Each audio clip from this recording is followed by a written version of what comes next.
Motorists will be forced to dig deep into their pockets once again when the petrol price increases next week. The petrol price is expected to go up by R1, with Gauteng residents expected to pay a whopping 17 Rand a litre. Diesel will increase by R1.24 and eliminating paraffin by R1. Next week's increase in the petrol price will possibly be the highest in South African history. The higher oil price and the rand to the dollar exchange rate are the main contributing factors to the increase. The Automobile Association says chaotic economic policy has left South Africa defenseless against upticks in international oil prices, and that the impact inflicted on the economy by such increases may put pressure on President Cyril Ramaphosa's recently announced stimulus package. It estimates that the hike in the petrol price could increase transport costs to 2.5 billion Rand a month. The Department of Energy says the petroleum industry contributes 8.1% to our GDP and creates around 100,000 direct and indirect jobs. South Africa has seen consecutive petrol price increases since April this year. SAPIA believes they have a solution for this. Avapani Chifularo, an executive director at SAPIA, joins me in studio now. Thanks so much for your time on SABC News. Before we get into the possible solutions to this petrol price increase, talk to us about the global and local factors that are leading to us seeing these petrol price increases. The global prices are the major component of the price build-up. So they will contribute roughly, in terms of the graph that I have here, 47% of what you'll be paying in Gauteng today, which is 16 Rand 8 cents or 95 ULP. So the balance or biggest portion will be the local factors, which is like 34% tax, and the remainder, which is 19%, it will be what will go to infrastructure owners, the oil companies as well. So the oil prices themselves, they are priced in dollar terms. So it means the rand-dollar exchange rate will have a major impact in the prices that we'll pay in South Africa. Mm-hmm. So therefore, it means the 47%, it's completely out of the control of what we can do as South Africans. Okay, you believe that there's a solution to these constant petrol price increases. Talk to us about that.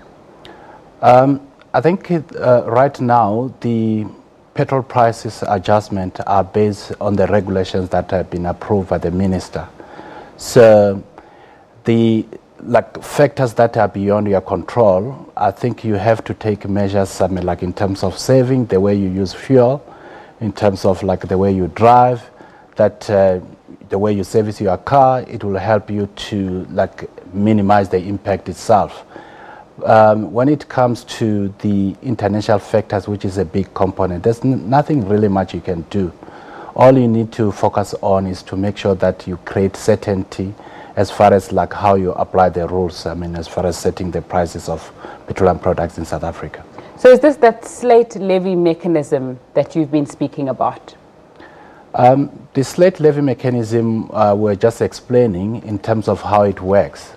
So the way the Slate Levy mechanism it works is really to make sure that the amount that the oil companies will be out of pocket by, it get compensated through this mechanism.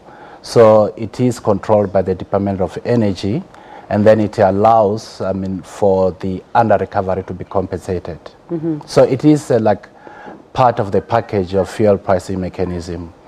It allows to balance the under recovery over a period of a month, so that we don't have frequent high fuel price spikes. Okay, you've spoken about the international factors, and there's not a lot we can do about them. We're seeing analysts on Wall Street saying that the price of Brent crude oil, which is around $83 now, if I'm correct, could go up to over $100. Should we brace ourselves then for even more petrol price increases, or do we also need to say that there's been a time where the Brent crude oil price has been higher, but we don't have to pay that much as South Africans for petrol? Petrol is an international commodity. Because of that, the price itself is highly influenced by global prices. Mm-hmm.